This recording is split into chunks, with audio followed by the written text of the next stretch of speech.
দেশের বর্তমান পরিস্থিতিতে আমরা দেশবাসীর প্রতি আহ্বান জানাই, আপনারা ধৈর্য ধরুন, শান্তি শৃঙ্খলা বজায় রাখুন এবং উস্কানিমূলক যে কোনো পদক্ষেপে আপনারা অংশগ্রহণ করবেন না।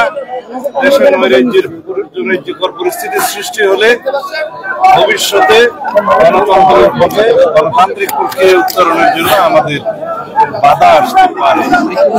আর অন্তর্বর্তীকালীন সরকারকে অনুরোধ করব, আপনারা শক্ত হাতে আইন শৃঙ্খলা পরিস্থিতি নিয়ন্ত্রণ করুন। দেশের আইন শৃঙ্খলা পরিস্থিতির অবনতি যাতে না হয় এবং এই ফাঁকে অতীত ফেসিবাদের দোসররা দেশে এবং বিদেশে কোন রকমের ষড়যন্ত্র করার সুযোগ না পায় সেদিকে লক্ষ্য রাখুন। ধন্যবাদ।